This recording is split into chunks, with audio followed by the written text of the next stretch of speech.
In this episode, we reviewed Play It As It Lays, which was released in 1972. This was directed by Frank Perry. It was adapted from the book by Joan Didion. Joan Didion co-wrote the screenplay with John Gregory Dunne, and it starred Tuesday Weld and Anthony Perkins.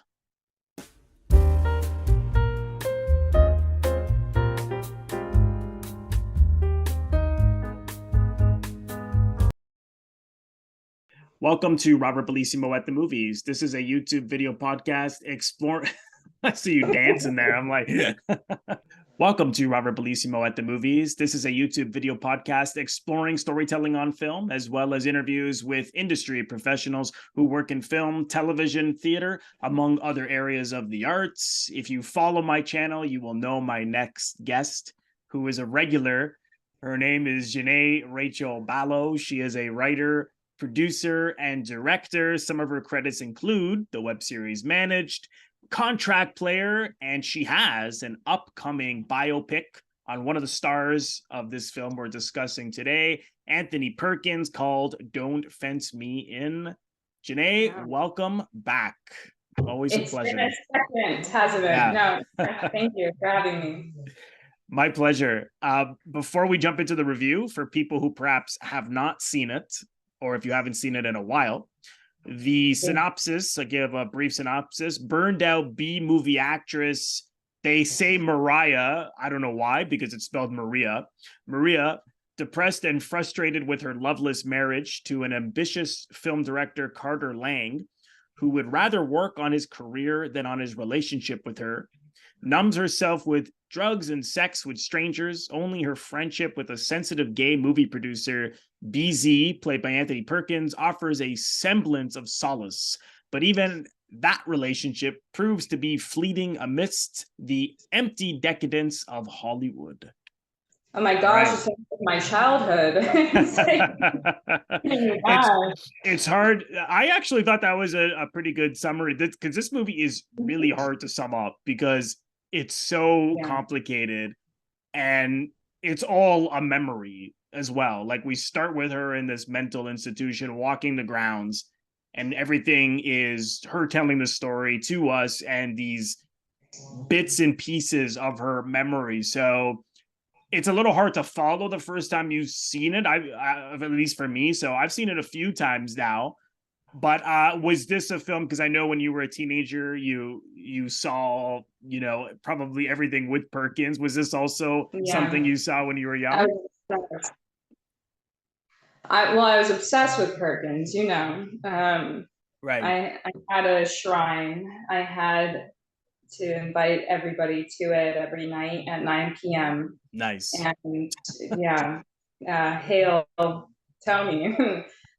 No, I mean, it's this movie, and it's a little bit personal to me because the book is so intricate. Have you read the book? I assume you have, based on what you're saying. I have. I read the book. So I'll go back to your first question. Your first question is what's the difference, right? What's the difference between when I saw it back then and today? See, you've been here so much, you know what I'll ask. I like to think I know a thing about a thing or two, There you go. There I go, somewhere in Yosemite. Or what's that? Rainforest Cafe. That's better. All right. So yeah, I when I watched it when I was 14, there you go, 14 again. 14, I was like totally starstruck by just the material. And I asked somebody in Germany to send it over to me because in LA, in the USA, we had no opportunity to get a hold of it. Yeah. And you still can't unless you watch someone uploaded it on YouTube. And watched it. My jaw was on the floor. I didn't know what I watched completely, but I knew what I felt. And that was a big, although I was processing all of these grand human emotions and this mental institution and reliving these fragmented, moments of depression and being discontent. and it's like a little bit quiet. Her journey is a little bit quiet. I still understood the feeling. I kind of related to it. I saw a little bit of my own family in it, and so I was like, okay. And also, it's about Hollywood. It's about the industry. So I saw my family too, and touching upon, okay, so later when I watched it to refresh, I went, it's kind of the same. It's the same, and it's like that, those movies you watch, like a strange comfort movie. You can go back to it and go, oh wow, like I personally, I always really, really related to this movie. It just kind of, it was like confirmation. That's And interesting that from 14 to now that it would be a similar experience, because it's so like I could understand having a feeling for it at 14 and like you said finding things you could relate to it, but like you must be well advanced in years to as 14 be able to to grasp this film. It's so complex. It's so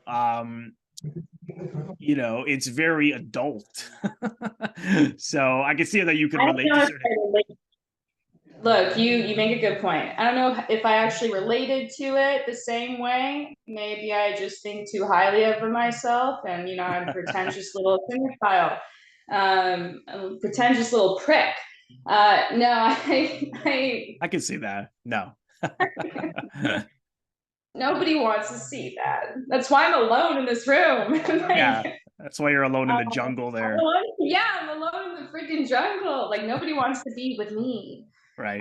For reasons I understand, everybody needs to, but this is reminding me of like Carrie Fisher actually. And I remember going up to Carrie, and I remember saying, "What are some books to read that will make me a better writer? Like, just give me like more books," because she wrote so many brilliant, Carrie Fisher. And she said, "Play it as it Oh, lays. wow. That's interesting. Read, Wow. play it as it lays." And that's her. She was a lot shorter than even me, and I'm very tiny. She's like, "Read, play it as it lays. Read that." And I said, "Joan Didion, I've read it. I've read it." And she said, "Good." And she's like trying to find another book, and she's like, "High Fidelity, but play it as it lays." And I said, I have read that, so much so I'm trying to adapt it into a script. And I'm at the abortion scene, and I can't go past like anymore. It is like, it's grueling. Yeah. Um, so yeah, I remember that. That's my own little personal history with Play It As It Lays, other than it being highly relatable at 14 and 29. And then the last piece of like personal history is I was mentored by a director of the name of Noel Black, and he directed Pretty Poison with Tony Perkins and Oh, Tuesday wow. Weld. And yeah, he was great. He was really great. He has passed away like a few years ago, I believe, and sweetest guy. But he told me, I remember being on like late night phone calls, and that went on for hours. And you know how like 1970s like old directors are just like continuously like spitting out stuff and stories. And I remember the time when, and it's just like, this is interesting. I'm 17. I'm like surrounded by all these movies. Okay, cool. And he spoke about Play It As It Lays, and spoke about how Tuesday found Tony to be perfect to play BZ, this very flamboyant producer. And he got wind of that, and he said, "Screw her, but I'll do it." But the reason being for all of that is because they didn't have a good relationship to begin with. And Tuesday Weld was saying, "I know the best person to play homosexual back then." And even in the 70s, it's like it would be Anthony Perkins, somebody who did not want anybody to know. Right. And he said, "Okay, I'll do it. I'll do it." But screw her. They worked together previously in that movie, Pretty Poison. But yeah, I wonder if they got highly. along on this one. No. They didn't. No. It's it's No. it's it's almost hard to believe because they have such great chemistry and their Mhm. characters are really close in it. Like she's not close with anybody in this story. I mean, that's part of the what it's about is that she doesn't connect with anyone and she only connects with him. So what an interesting choice to put them together if they didn't get along. But you can't, I mean, I thought they were really good together. I think they are too. Their interest, I mean, the relationship is close in a way, but I mean, he's you understand why, but he's such a cynic. He doesn't really help her, with No. anything, right? Like he's so cynical. And of course, what we find out is I mean, the whole film. But I think before we dive into that relationship, I mean, to me, the whole and this is a very late 60s, 70s. I mean, it's a universal question, but will always be things that people will ask themselves, and some people go deeper than others. But the film is this existential question of why are we here? What's the point of living? What do we do with ourselves? And this is what is it is really on Maria's mind, or Mariah. I'm not sure why they called her Mariah, but anyways, we'll say Mariah because that's what they were calling her. But this Yeah. this this is really what is consuming her. And what I found so fascinating was that she's self-destructive in some ways, and in other ways I'm thinking, well, what really is the problem? Because on the surface it's like You have everything. yeah, that she looks like she has everything, right? It's like appearances are deceiving. Like she's this model. She was a model. I don't know how. Well, actually, it looks like she was quite successful as a model because in the movie within the movie that her husband made with her, she talks about she was getting paid like $100 an hour. Like this is like back then. Like that's a lot. Even Wow. now, I mean, that's pretty good money. She's in this movie that clearly had some kind of success because the director is going on television and talking about it. Now he's got money to make another movie. And so, she's like drop dead gorgeous. She's living in Los Angeles. She's married to this filmmaker. You're like, what is the problem? But, what we find out is that her parents died young.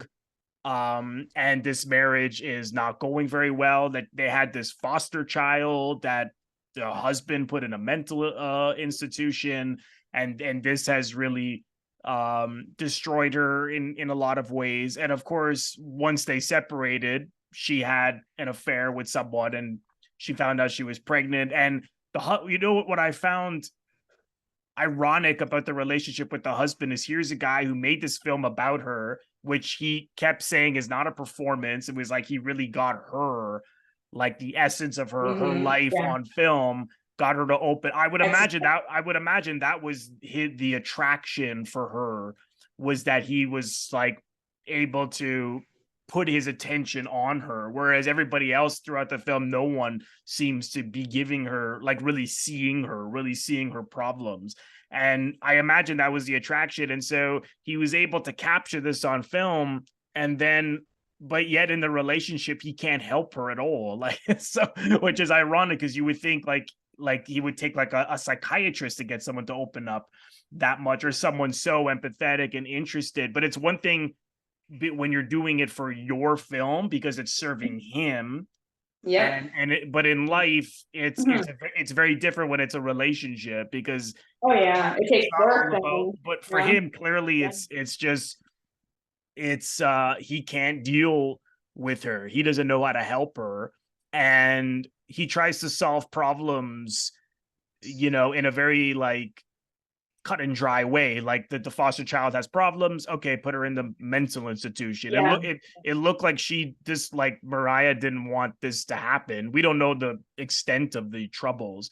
And same with her. It's like she gets pregnant right away. He's like, of course this is when it was illegal, and of course unfortunately now here we are where in some states we're back to the pre-73, where in some states now you can't get an abortion, but this was when you couldn't get an abortion legally. And right away he's like, here's the name of a doctor, and he manipulates her. He's like, she doesn't want to get it, and he says, well, if you don't get it, then I'm taking Kate's their foster child. And so you think, wow, man, that's pretty, that was I mean, I can understand because it's not his child. Well, again, we don't know that for sure.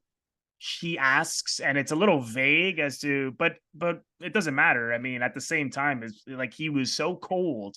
And he's so, and if you notice in the film, when they're all in groups, he's talking about one thing and she's talking about something else.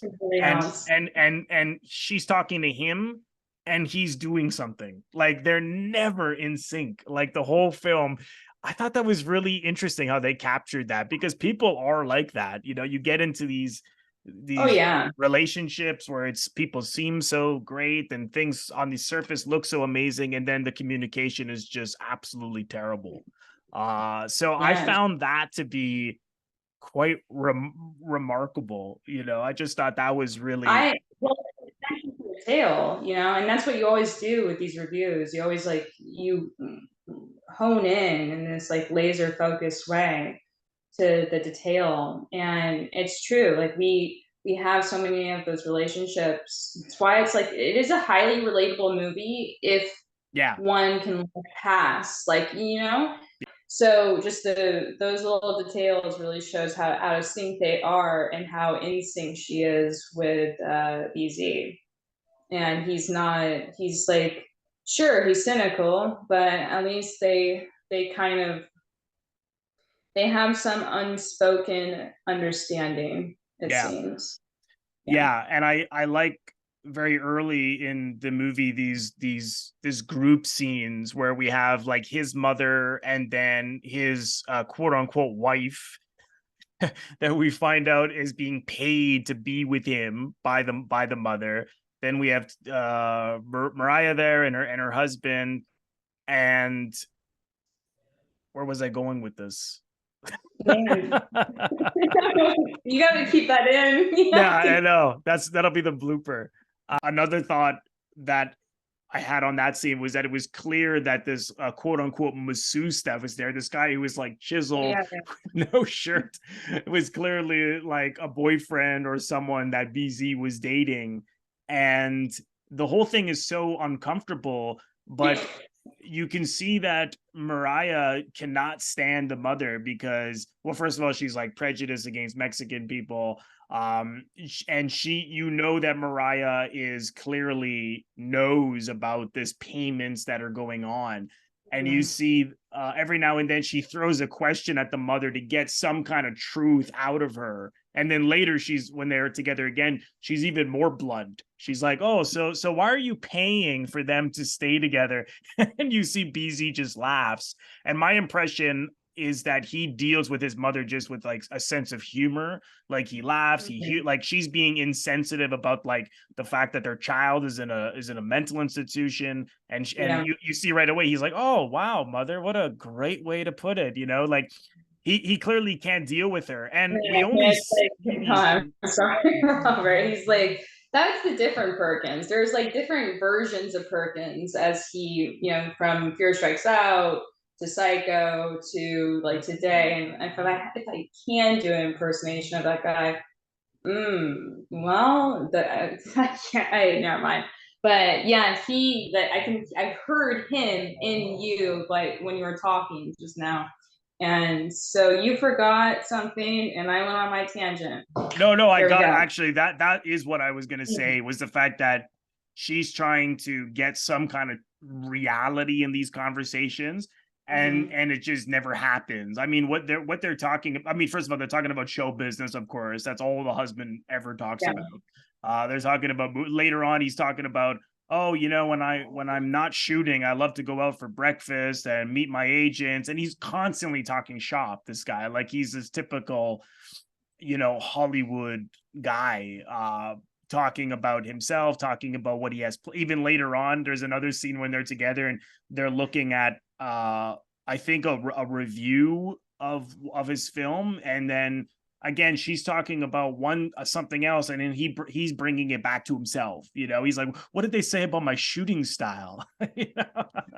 Like he's just I mean, again, but I love the fact that he was able to get this like stunning performance from her, but then in life he's just a shit. And I can, in a way, I mean, in like the bad sides of myself, I can sort of relate to, because as someone who is an actor, and obviously our job as the teacher, and our job is to like interpret people. But then sometimes in life, if I'm like arguing with my wife, or maybe being apathetic or whatever, she will call me on and be like, "How can you call yourself an actor if you don't understand what I'm talking about?" That's good. I like that. And so I could relate to his, not all of his flaws, but some of his flaws, in the sense that, you do sometimes thinks, show business people, we do think about our career maybe be way more than than your average Joe. There is a self, Yeah. I'll a both lot say of attention on the self, unfortunately. oh yeah. I try to push so much against like ego, and to be, if you want to be selfless, then talk about yourself less. And it's like, but I've I've gotten so much better at that as I've gotten older. I think we all kind of do, if we wise up. But I will admit, I remember literally being in a relationship, and I was much younger. I was in this relationship, and all I was thinking about during the last stage of the relationship was, I could be writing right now. Mm. And the guy is literally right next to me. And I was like, this guy's taking up all my time to write. Like, it was bad. I heard the thought, I recognized it, and went, whoa. That's not right. Like, you have too much interest. We all need like a certain amount of obsession Right. when it comes to our profession, in order to succeed at it. And so it's like, yeah, the obsession, the craziness, all the things are true. But Yeah.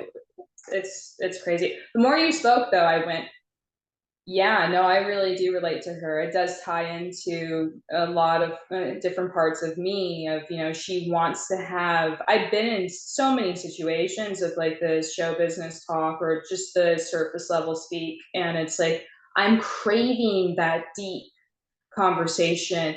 I want my mind to be stimulated. And people are just too afraid to go there, or they are just so happy, talking about themselves.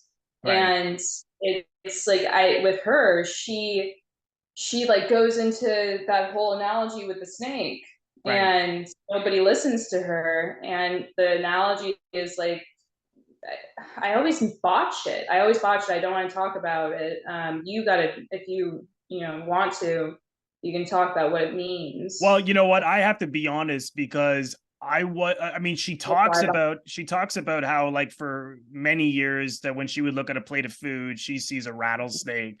And another thing that happens, which is interesting, and she becomes consumed by this person who gets bit by a snake when Yeah. he was going to go try to talk to God, and Yes. dies. and Yes. and the whole film, she's looking for the answer to life, like, what is life about, why Mhm. am I here? And I thought, for me, my interpretation was that she was so consumed by why that by this person How, getting.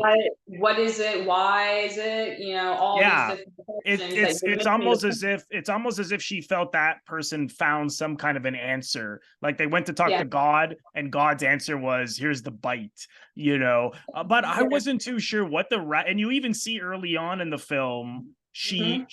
she kicks a rock, and there's a snake under it, and I think that really was something that just existed in her mind. I actually Very love, yeah, brief. it It's did. very It brief. did. I love the opening to this movie So do because I. It's brilliant.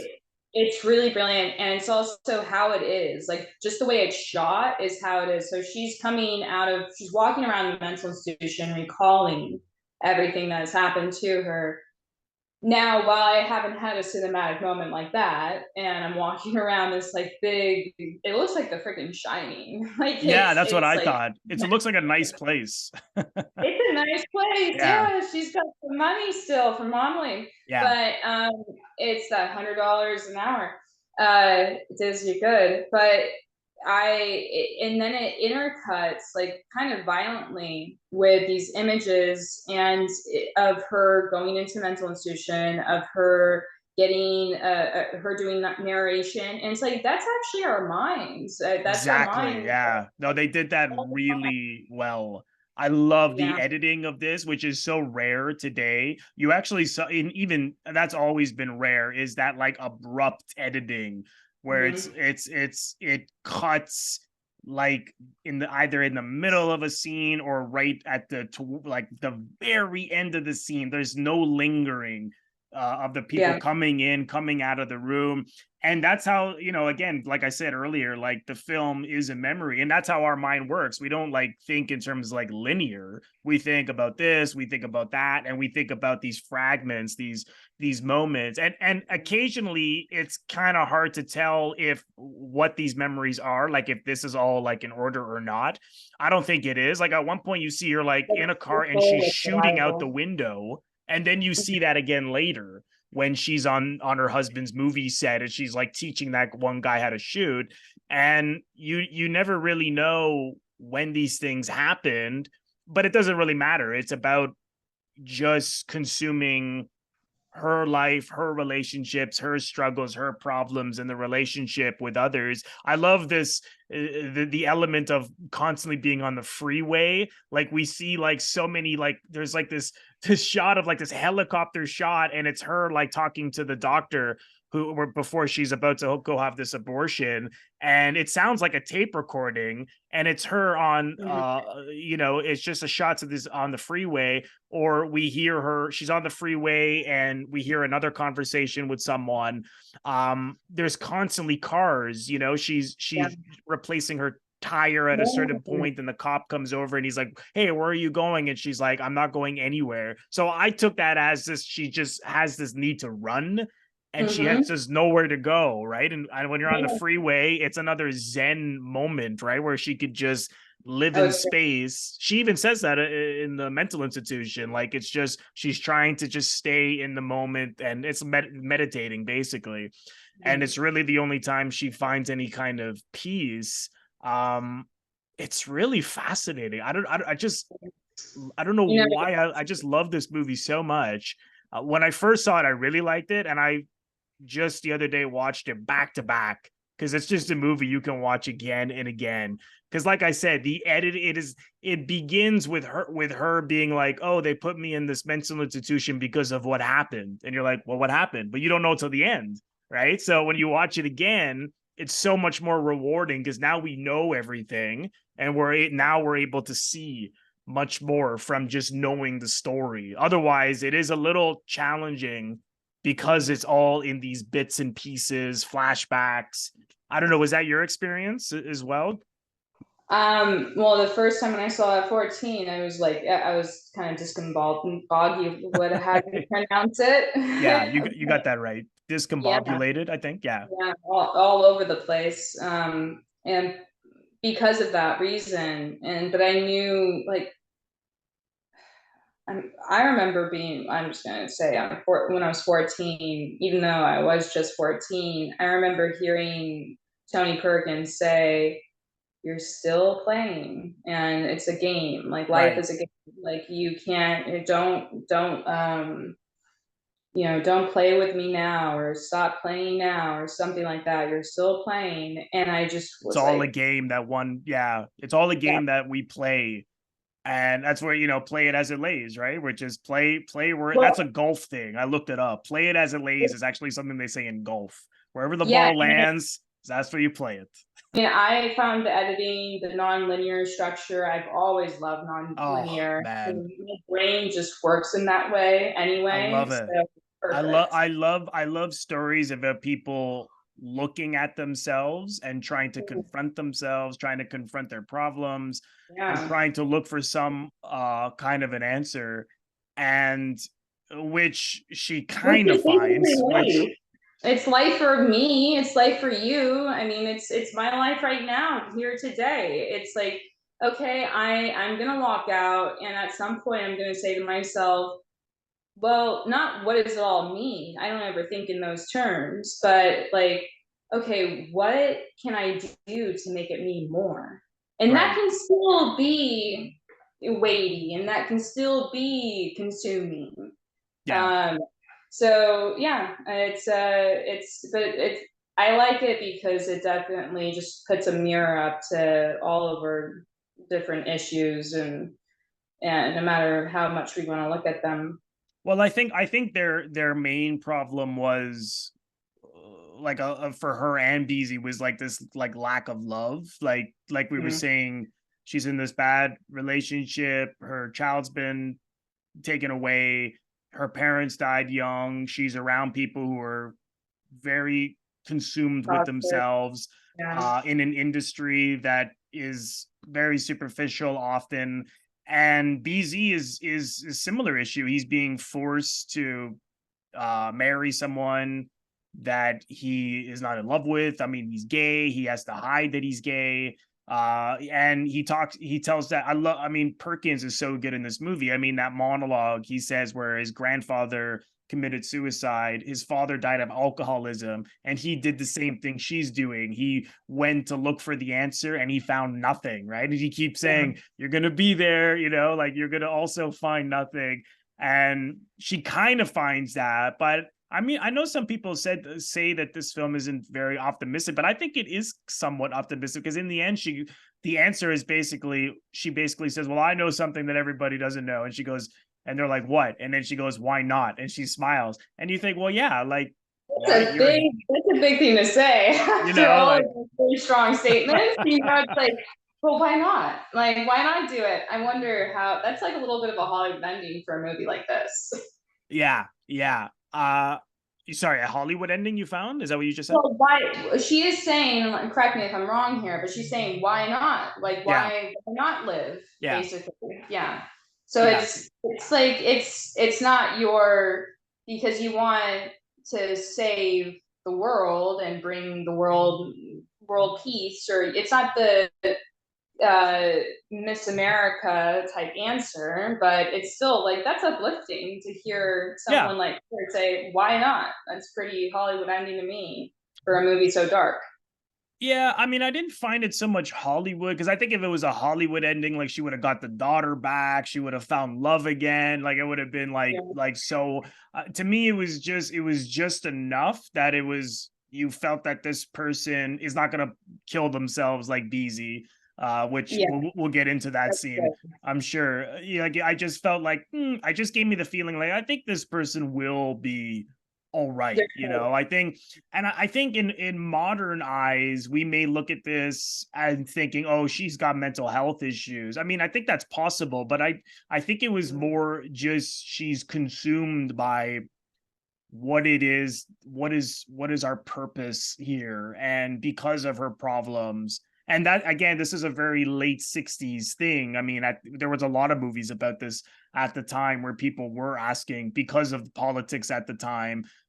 These were like really challenging years in America, which we're seeing a repeat of, and maybe even worse now in a lot of ways. And so this is what the hippie movement were asking themselves, and the flower children and everybody. And so it's very of its time, yet very universal at the same time. But I mean, yeah, you can get a sense that, oh, maybe something. I mean, I think it's a little too easy to say, oh, there's some mental health issues here. um I think it's much bigger than something that she has some, disorder of some kind. I don't know what you thought. No, I think the same. Yeah. I think it's I honestly I never sat back and went, I wonder if she has major depression disorder, or if she has borderline. I never try to give her a diagnosis. Right. She was very much her own character that I didn't need to. And I suppose, like, Girl Interrupted, that's very different, where it's focusing on Yeah. mental Yeah. health, and it's Yeah. like, okay, these are the character traits. You know, being a schizophrenic is the character trait of Lisa in Girl Interrupted. That's why we're hearing so much about it. It's making up their character, Right. and that is a part of the story. It defines them until it doesn't, and Winona Ryder is set free. Right. Um, but it's like, but with her, with Tuesday, she comes off very real and just very, you know, real, and in she has something to say, she's going to say it. She wants to connect to someone. She's trying to connect. She's trying to figure it out. She's trying to do things, and yeah, it's a lot darker than your usual conversation. But so what? So is life, and people who it's very quick to label and go, well, Exactly. she Yeah. has, and that's what I hate. That's a tendency people have nowadays. And I think Yeah, I think it's good in some ways because it opens up the conversation, but it's sort of like A Woman Under the Influence, the Cassavetes, which is one of my favorite movies. I mean, on the surface, people might say, "Oh, this is a woman with having a mental nervous health breakdown. issues," Yeah. but really it's like everybody else is much crazier around her, right? That they just and this film is like that too, to an extent. I mean, she's the one trying to be as genuine with people as she can, trying to connect with people as much as, like, it just, I mean, we're so kind of like consumed with work and bullshit conversations now, you know, that people think that that's the quote unquote being normal, but actually in a way Tuesday Weld is the most normal person. I mean, even the friend who is married to BZ, I mean, I mean, she's funny, right? Like, even another scene that I didn't really catch until I saw it the third time, because it's very brief, was that when they get divorced in the courtroom is like so brief, and then she turns to Tuesday Weld's husband, now ex-husband, and she's like, "Hey, guess who's hooked up recently?" She's talking about those lesbians they saw in a bar, and I'm like, is this really the time? You know, for that? And you know, it's so interesting. I mean, our society is such that if you know, if anyone is not We're all following looking the, for like connection and yeah, for like that moment to shine and feel good, and there are dopamine hits. But I think I can wager a guess that everybody has felt like a massive dopamine hit when they've been heard and validated. Like it's, and that's what like I think she just wants in the end, is some validation, some answers, and I mean, geez, the girl says, "Why not? Why not keep living?" And it's like yeah. that's very uplifting. Yeah. Oh, absolutely. I mean, you know, again, I don't want to say that she's totally, you know, level-headed. I mean, obviously No, no. I she's mean, got, I don't I know mean, you see her, Robert. Of there's course she's not. That's right. not. Right. I Yeah. mean, there's an interesting scene where she suddenly like moves out of her house and gets this like apartment, and then her husband comes over and he's like, "What the hell are you doing? We're like renting a $1,500 a month house." And then she's watching TV and she's like, "I know what they're saying, even though the sound is off." And he's like, "How do you know what they're saying?" And he's like, she's like, "I just watched it." Right. So, okay, there's something wrong, you But know. that is so human. Yeah. It's what we do. It's just what we do in behind closed doors. And I could be saying like and that thing and it's like, wait, what? What did you just say? And I will hear that back at me. I'll go, but that's what it made sense in my head and like how I said it and like every what you don't get what I'm trying to say, and it's not that I'm confused but more like the reality. This is the reality. Come, welcome, join, sit down, take a seat. How I speak is how it goes, and it's but yeah, these little humanistic character traits, these it is that's what I mean, it just goes to show that when you grow up without parents and you have your own trauma, you're bound to come out really really interesting. You're Oh, bound of to come course. out as Yeah. a movie character, and I'm Yeah. certainly a movie character. I don't know what my answer is yet, Well, but she yeah. even she goes to meet this man who knew her parents to try to find out more stuff about them, and he doesn't, again, we don't know why, but he doesn't want to tell her anything. He looks like he's avoiding talking about this at all costs. And then later, again, this is the thing that's so interesting about this film is like suddenly she's in Vegas with that lawyer who's like represents like gangsters, and he's like, we see him early in the film. And BZ is like setting up like hookups with him and different women at these parties. Like he's getting them to I had to go back and look at that because I was like, what are they? I was like, what exactly are they talking about here? Because it seems like this code language. Um, and then Tuesday Weld even says, are you sick of doing these favors for people? Like hinted sexual favors, obviously. And he's like, more tired than you know. He says something like that. But this guy, she couldn't stand this guy, was my impression. And then suddenly she goes to Vegas with him and she hooks up with him. But also because that guy was there, the guy who knew her parents. And again, she's trying to find out stuff and he won't tell her. And then also that these two really short scenes where she goes, this woman who works at a diner in the most secluded spot, and she's like swatting flies and sweeping her front porch, and she's like, I think she could relate to her. She was like, she looked at this woman almost as if she saw herself in her, and she's like, don't you have any hobbies? Don't you do anything? It's like she's looking for some kind of direction, and the woman doesn't really say anything of any value. I mean, no one says anything of any value in this movie. The only, which is a good thing, I don't mean that as a criticism, the best thing we get any enlightenment was the end. Why not, right? That was the best. That was the biggest takeaway. But it's such a struggle for all of the characters. But again, it's that editing style of like just showing these things, not showing why they happen or what the thinking was behind them, but just like, this is what happened. This is what Yeah. happened. I love that because then the audience can go to it and make up their own interpretations. I mean, it's a challenging film. You can't just, I mean, if you're like sitting back, chewing on whatever popcorn, you're gonna be lost. Like you've got to be like eyes wide open in this one. Otherwise, you're gonna miss. It's so there's so many details. You're gonna miss everything. Yeah, no, it is that film that you really have to, you can't blink, No, you but can't. it's, no, you really can't. And those are the best. I mean, of course, a time and place for, movies with the popcorn, but I love these movies. I love this movie. It's a great movie. Oh, I totally agree. And I even love that one hook, she's doing drugs and occasionally, and she hooks up with, I mean, that's one thing I sort of thought was, which I hate about some of the synopsises as I read, even the one I read when we started was like, oh, she's sleeping. What does it say here? Um, she numbs herself with drugs and sex with strangers. I mean, we only see her have like a couple of hookups. I mean, it's like they're acting like she's like having sex every. Yeah, I mean, I don't, I don't know who the hell wrote these, but that was this summary I read. That this was a good summary.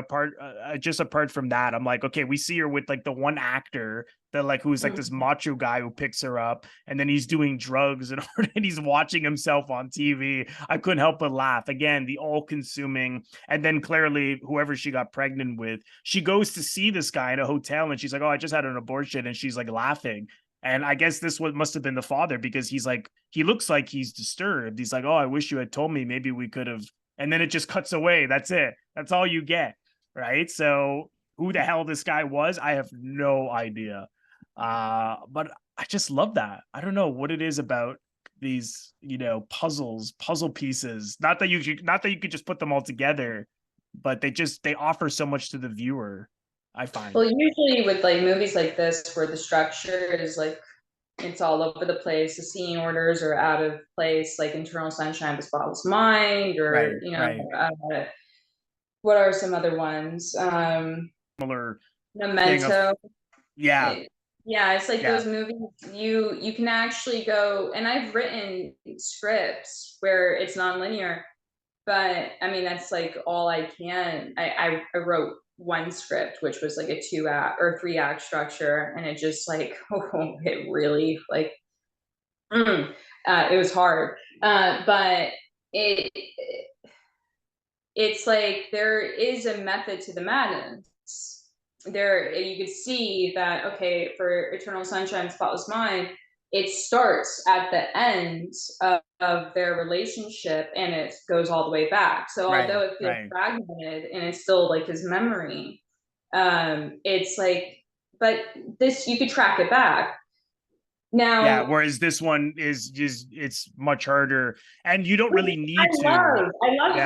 that. You know, Yeah, me that's too. the point. Those I films hate are more when, like puzzle films. Those are more like, okay, put it together and then you got your linear thing. You can't do that with this. It's no, more you like can't. what life is actually like, or Exactly. memories, the nature of memories. Exactly. Memories, and when you have somebody, which I've done projects like this where it's just pure memory and it's not going off of formula, it's more going off of, okay, we can transition here to kind of, we keep the audience in mind. We're not keeping like, oh, what's the structure, you know, of this and this and this.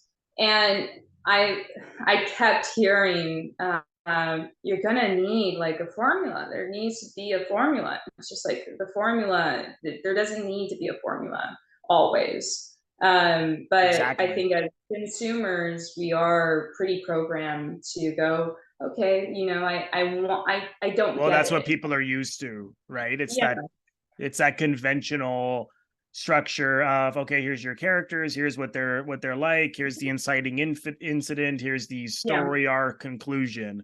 And this is much more complex. It's much more closer to life. I mean, it's certainly like there is those struggles and heightened situations and obstacles and stuff, but it's a closer reality. And so it's, to me, again, it's much more value than just like connecting the dots and feeding everything to everybody, or in like the ones you mentioned, even though they don't have a linear plot, they still do, because you can just they go do. back and, You can, yeah, you can take it yeah, and put it exactly. as a, yeah. Yeah, exactly. I only had a couple of other things to say. I mean, just a note on the performances. Again, like I said, Perkins, everybody, Tuesday Weld is exceptional in this. I mean, it's some like those nuanced, very subtle, muted performances.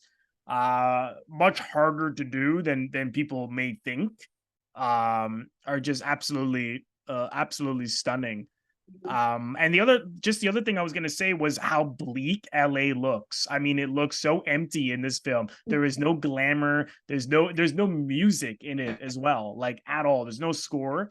It is totally ordinary. Like they look like they are in a small town as far as I'm concerned. Which again was really saying something about, because I think people look at, I mean, you live there, so you know. But I think Yeah. we, but it looks like, it looks, I'm not saying LA is a bleak looking place, What are but you trying to say, Robert? What are you trying to say about the place that I grew up in? I'm just Let's saying go that there. they show it that way, which again is not what Huh? we typically see, Yeah. and No, it's who cares? LA is what's the next question that you want to touch upon? I mean, Tony Perkins gives a great performance. LA sucks. LA sucks. It sucks. It does. It sucks. And do I love it? No, not one bit. The not movie, even a love hate. no, and that's where I was saying, like, do I love it? I should have said, do I love it? Do I hate it? No, I don't. I don't even have like a hot and cold relationship with it. And yet I'm here. Right. But yeah, yeah. So Once you're there, you're stuck there, like poor you don't Mariah here. leave. Right. It's like, yeah, it's like Vegas. You Yeah. don't leave. You don't know if it's day or if it's night, and there's no clocks on the walls, and you slowly go mad until you're an actress. So that's LA for you. Right. Uh, but no, I personally, I love it, you know, and I love the expensive rent that comes. But We all I, love that. we all, yeah, I mean, gosh. But okay, Did so you we, know what the rat? Did you have an interpretation for this rattlesnake? We didn't answer that actually. I know we touched on it. I did, but it's like the rattlesnake for me.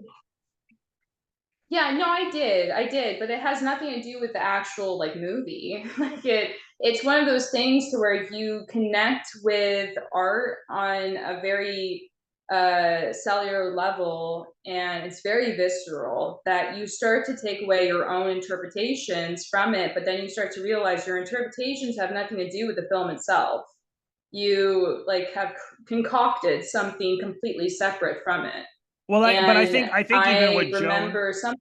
sorry, go ahead. I cut you off. Go ahead. No. I just said I'm sure that was her, like, her purpose, and some of her purpose of the rattlesnake, of like, you can make it ambiguous. You can go, you can Yeah. come up with your own meaning, and because there is no meaning. But I heard that rattlesnake story, and it was like, oh, the rattlesnake is like the place of peace. Oh, that's And interesting. yeah, so you can like, and that's kind of like chaos. And Savannah and I, when we watched this movie, we loved this quote, color my life with chaos. And we were living a lot of chaos at the time, and so yeah, it was like, okay, you see the rattlesnake, then you see peace, because the rattlesnake is pure chaos. And it sort of like, if you have a home that's chaotic and you meet someone, say they feel like home, then maybe you should check yourself. Deep stuff, to where I, seeing in Vegas the head and going, there you go, Savannah, I found something pretty cool.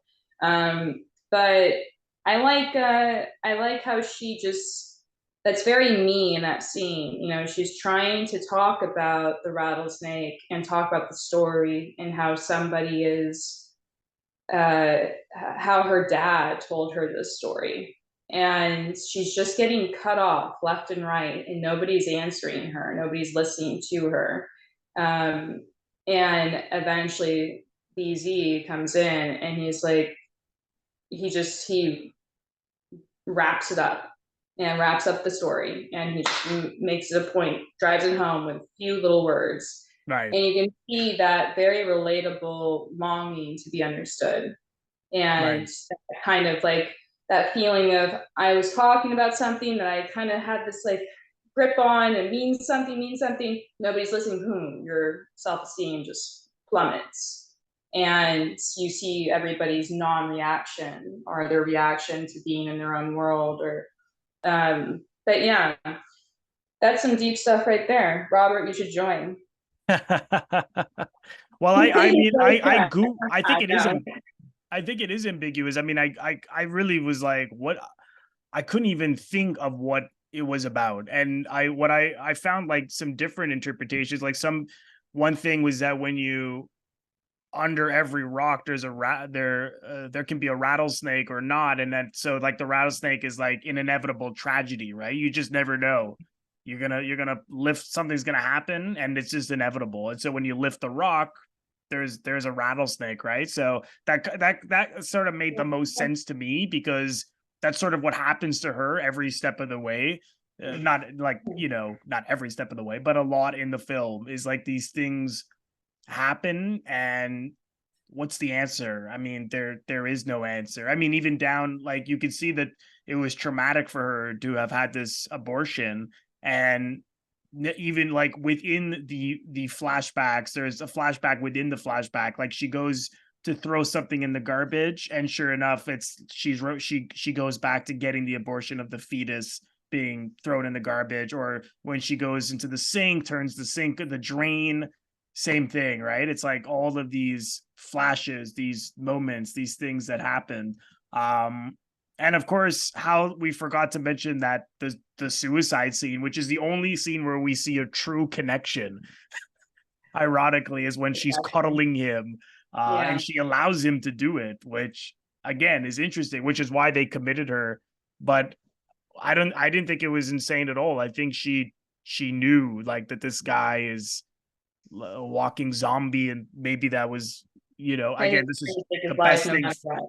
It was the best thing for him, for from her point of view. That, I think that's how she saw it, right? But that was like the most tender, the most memorable scene. It's like the only scene with like truly connected. And I thought, my God, and it's a suicide. Unbelievable. Yeah, and he goes through with it. Yeah, it's not some attempted suicide. It's she. I think the way it plays out is like what I took from it is she feels like that was his. He was already going to make that choice to begin with. She never gave him the water, the glass of water for Yeah, he him to. brought everything. Yeah. Yeah, he brought everything. She never, when he asked for the water, she just stood still. But she's going to console him because, I mean, yes, one can argue you can call 911, and you can do it quickly. It's, three numbers on a dial pad, but it is it's a very hard scene to watch. Oh, it is. Yeah. But Yeah. again, perform brilliantly. I mean, Mhm. this is Yeah, this there's is tons of Oscar buzz surrounding Perkins when this movie came out, and this was the first foray back, literally the first foray back into acting, after him being in Europe. It was the oh, first film, really? yeah, and so. But there's tons of like, hey, this is an Oscar-worthy performance, and that would have been nice, but yeah. Well, I mean, like we were saying when we were texting each other about this film. This has never been on VHS, as far as I know. Never been on DVD. Never been on Blu-ray. And there's an organization now called Missing Movies, where they're trying to track down movies that are not like missing, that there you can't see them, but that like the existing prints, like the one that's on YouTube that someone taped and put on the internet or whatever, that it's like it's a bad print. Like what we're looking at is like it's poor quality. It's not terrible, but it's poor. It's on YouTube. Yeah, Yeah. exactly. But I did do some digging, and apparently UCLA has a 35 millimeter print of it. And when Joan Mm. Didion died last year, they screened it. And I did find something out from Missing Movies about this, but they told me not to tell anyone. Oh, So okay. I can't say, but at least we can see it. You can keep it But in though to show how much you respect them. exactly, Yeah. exactly, exactly. Which, by the way, Tuesday Weld, she got not. I was right. She was nominated for a Golden Golden Globe, Globe, yeah. I think she and she was won not nominated for Jack. something. She I won think she something in did. Venice, like Venice Film Festival, I think. Yeah, yeah. I remember like when I was researching, like there was some stuff going on. The fact that she got praise and he was Yeah. getting like more. Yeah, I don't know. Well, I mean, Politics. it's strange to me that it's so obscure because this is not was not independently produced. Like it's a universal film. So why it Yeah. is never, there must be some rights issues or God knows what. I'm not sure, but hopefully down the road we're gonna get a restoration and see it the way it was meant to be seen. Because I mean, I love it. I mean, I can Great. talk And endlessly about it. it's a great movie. It Yeah. is. And I should reincorporate Play It As It Lays. No, it's too pretentious. Hey, Really, never. it's pretty bad. But no, it is a really, really good movie. It's a good movie. It's a Yeah. great book too. But the brilliant, really brilliant all around. Oh, absolutely. Well, if people haven't seen it, I'll put the link. I mean, I normally wouldn't do this for like I mean, a bootleg, but it's really the only place where you can see it is here on YouTube. Oh my gosh. You guys get to watch Play It As It Lays here on Robert's channel. Well, not on my channel. I'll put the link in the description box so people just want to click Now they on it. know. Now they know. They could check it out from there. Where I know you're not huge on a big fan of social media, but if people want to follow you, where can they go? There you go. Um, yeah. So social media, you try me. You just go Or like should I Google go to my your name. website maybe? Just Google my name. Just Google my name and make it easy on yourself. Um, and Janae Rachel Ballot. Don't ever say my name like It's one of the characters that. in Play It As It Lays. No. Yeah. Just Google my name. I have a website. I'm highly accessible as a person, so you won't have to worry about that. I'm a little too accessible. Robert has told me. And yeah, that's it. There's nothing else. And can you share anything you're working on now, or is that hush Yeah. hush? You know what? I'll do it right here. I'll do it Do right it. here. Do I'll it. do it right here. Robert knows. I will only do a little bit right here. A little bit right here. Whatever you can. I'm working, so I'm directing a feature film that I wrote, and it's with Savannah Ballo, Devin Brochu, Matthew Manelli. It is also with Bradley Holzer. It is with Ali Dwyer. It is a feature film called Dissociated Me, and this is really exciting. And it's also with you, Robert. I'm in the My cast. ring just broke, and this is it's a really interesting. Yeah, it's so strange. You know a little bit about it, right? So you Yeah. can comment just in adjectives, only comment on what it is. I'll just say, if you know 8.5, it's a little like that. Oh gosh, that's too much. That's too much. All No, right, I'll cut that. no, it's fine. No, but yeah, this is gonna be great. All It right. is great. We're looking forward to it. So Mm-hmm. we'll keep people posted. And again, I will leave the link to the film in the description box. Highly recommend checking it out. Janae, thank you Yeah. so much for your time Thank as you. always. Always a pleasure to discuss a movie with you, something with Perkins in particular. So thanks for coming. And I'm Yeah. sure let's do it again sometime soon. We'll find one. I mean, he still has more movies, right? Yeah, we will. Whatever interests you. That's how I go. Yeah. Thank you so much, everyone, for watching. I want to thank all of my members on Patreon. If you're interested in becoming a member of my Patreon, head over to the link, patreon.com/Robert Bellissimo at the movies for full details. You can also leave a donation directly to my YouTube channel by pressing the thanks link, which you will find directly below the video frame beside the like, comment links. Just click the thanks link, and from there, you can leave a donation if you choose to. And lastly, if this is your first time here, please consider subscribing to my YouTube channel. It is absolutely free to do so. By pressing the Robert Bellissimo at the Movies logo, you will see it floating above my head in the top left corner to your top left. In just a second, just click on that and then click the bell in order to get a notification every time I release one of my new episodes. Thank you so much, everyone. I will see you in the next episode.